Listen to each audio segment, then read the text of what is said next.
hari ini, marilah kita berdoa sesuai dengan agama dan keyakinan masing-masing. Berdoa dimulai.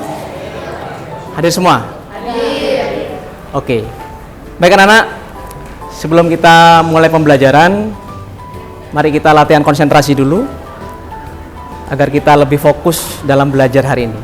Kamu cukup pejamkan mata, kemudian tarik nafas dalam-dalam, hembuskan pelan-pelan, lakukan sebanyak 3 kali. Silahkan, mudah-mudahan bisa lebih konsentrasi. Baik, pada pertemuan hari ini kita akan masuk pada bab baru. Coba kalian bayangkan sebuah segitiga. Ada unsur apa saja pada segitiga? Sisi. Ada berapa sisi? 3 sisi. Apalagi? Jika tinggi area 170 cm, berapakah tinggi menara tersebut? Ya. Ini adalah salah satu contoh penerapan dari trigonometri yang akan kita pelajari. Jadi bisa melakukan literasi di buku paket. Boleh nanti kalian browsing di internet, lihat YouTube. Ya. Kalian tinggal ketik saja nanti di YouTube perbandingan trigonometri pada segitiga siku-siku, maka akan banyak video yang bisa kalian pilih. Ya. Ini tujuan pembelajaran kita. Evan ulangi. C kuadrat sama dengan A kuadrat ditambah B kuadrat. Yes. Jadi C kuadrat ini sama dengan A kuadrat ditambah B kuadrat. Bisa dipahami ya? Atau kalau saya balik boleh. Oke. Baik, kita masuk tahapan pertama. Saya akan bagi kelompok. Ini kebetulan masuk semua, berarti 36 siswa. Saya akan bentuk satu kelompok 4 orang. Berarti ada berapa kelompok? 9 ya. Oke. 8 itu digabung, 2 meja itu. Kelompok 9 itu digabung. Silakan.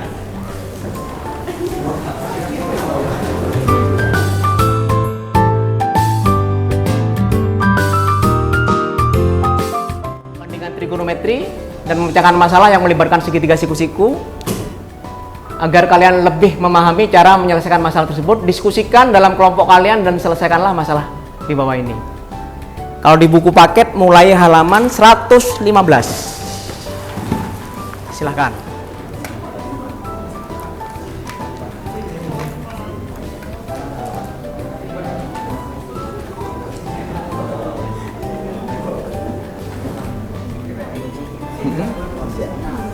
Gimana? Kerjakannya di buku catatan aja.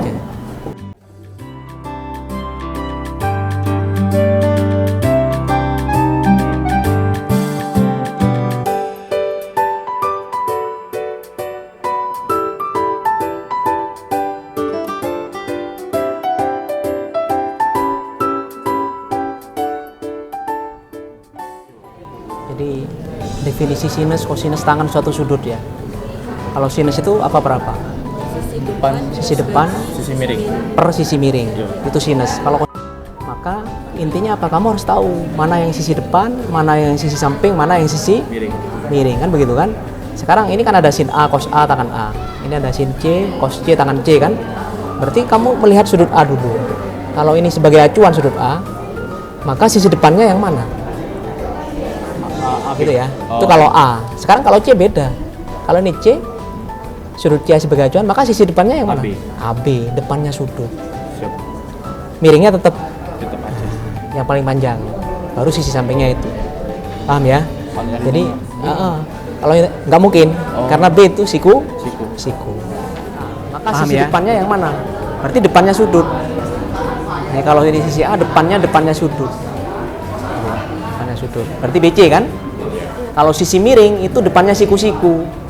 Depannya sudut siku-siku, berarti yang terpanjang. Baru sisanya sisi samping.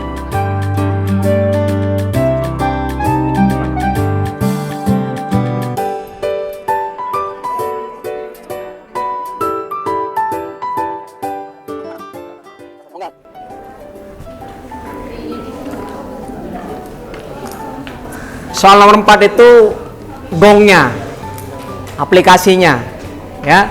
Soal nomor 1, 2, 3 itu baru konsep-konsep dasar. Gongnya nomor 4 itu. Misalkan, ya. Nah, sudutnya kan di sini kan? Berarti kan yang ditanyakan kan ini. Sama sisi apa ini? Kalau sudutnya 45 sama 60, maka sisi 50 ini sebagai sisi apa? Depan kan?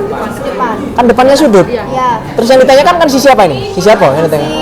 Sini loh. Apa? Sisi samping. Samping. Ini sisi depan, ini sisi samping. Berarti pakai sin, kos apa tangan? Kan. Jadi ini nggak dipakai semua. Jadi kamu hanya disuruh milih pakai yang mana gitu kan? Pakai yang mana kira-kira?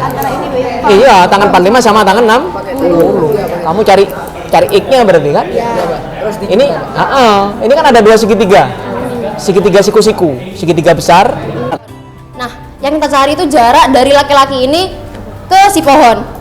Nah, diketahui sudutnya si ini nih, si orang sama ke tiang listrik itu 45 derajat. Sedangkan dari si pohon sama si tiang itu 60 derajat. Jadi yang diketahui itu kan sisi depan sama sisi samping. Jadi kita pakai rumus yang tangan, yaitu tan theta sama dengan sisi depan per sisi samping. Yang kita cari itu 45 derajatnya dulu. Jadi tan 45 derajat sama dengan sisi depan 50 meter per samping. Sampingnya akan dicari. Nah, anggap aja X. Jadi ini yang kita balik, dipindah ruas, X-nya sama dengan X-nya sama dengan 50 per tan 45 derajat. Di situ diketahui tan 45 derajat itu sama dengan 1. Jadi hasilnya itu ya 50 per 1, yaitu 50. Nah, kalau buat yang Y itu hampir sama kayak yang X, cuman kita nyarinya itu yang 60 derajat. Jadi kita cari sisi miring yang 60 derajat. Jadi antara pohon ke tiang listriknya. Terus kan ini 50, sisi depannya 50. Terus yang di bawah itu sisi miringnya 60 derajat atau X gitu kan. Enggak, 60 derajat. Di sini tuh tan 60-nya itu sama dengan mana tan 60? Akar 3 ada di soalnya. Oke. Terus Y sama dengan 50 per tan 60 derajat sama dengan 50 per akar 3 sama dengan 28,9. Bisa dicari di kalkulator.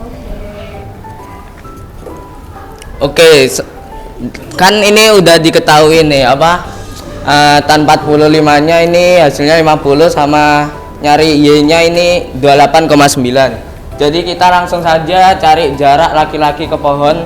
Itu berarti 50 dikurangi 28,9. Hasilnya yaitu ini ya X dikurangi Y. Kalau ada yang mau nanya gitu. Sebentar. Saya konfirmasi dulu. Jarak orang ke tiang listrik itu apa? Sisi miring, Pak. Ulangi. Jarak orang ke tiang listrik.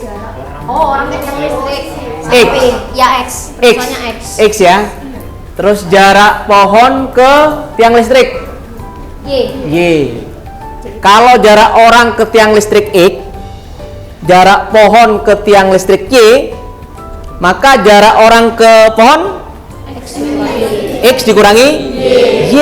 Makanya kamu harus tahu siapa X, siapa Y-nya. Baru kalau sudah tahu tinggal dikurangi aja kan.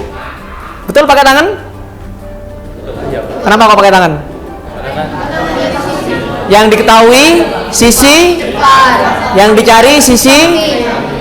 Kalau depan per samping berarti tangan. Tapi di soal diberikan sinnya berapa, kosnya berapa. Ya, tapi kamu pilih itu. Ada lagi yang mau nanggapi? Cukup. Yang miring, yang di depannya sudut siku-siku yang terpanjang. Yang lain adalah sisi samping. Baru ketika itu kita sudah bisa menentukan nilai sinus sudut itu. Bahwa sinus sudut itu sama dengan apa per apa? Sisi depan per sisi miring, atau disingkat apa? Demi. Kalau kos gitu ya. Baik. Saya kira itu pertemuan kita karena waktunya sudah selesai. Terima kasih atas perhatian dan kerjasama pada pertemuan hari ini di pembelajaran yang luar biasa ini. Ya, saya akhiri. Assalamualaikum warahmatullahi wabarakatuh. Selamat datang kita semua.